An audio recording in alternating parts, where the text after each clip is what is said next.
আজ আমরা ভারতীয় জনতা পার্টির বা বিজেপির বিভিন্ন কাজের সমালোচনা এবং নেতিবাচক দিকগুলো নিয়ে আলোচনা করব।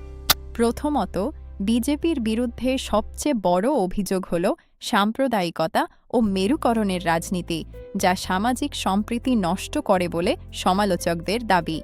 দ্বিতীয়ত, কেন্দ্রীয় সংস্থাগুলোকে বিরোধী নেতাদের দমনে রাজনৈতিক অস্ত্র হিসাবের ব্যবহারের অভিযোগ তাদের ওপর প্রায়ই ওঠে।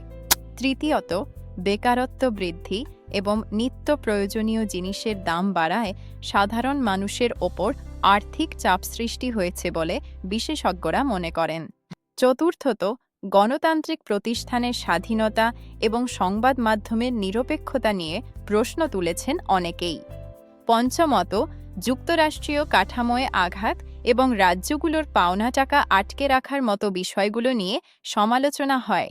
সবশেষে, বিতর্কিত কৃষি আইন এবং মণিপুরে জাতিগত দাঙ্গা নিয়ন্ত্রণে সরকারের ব্যর্থতা নিয়ে তীব্র সমালোচনা হয়েছে।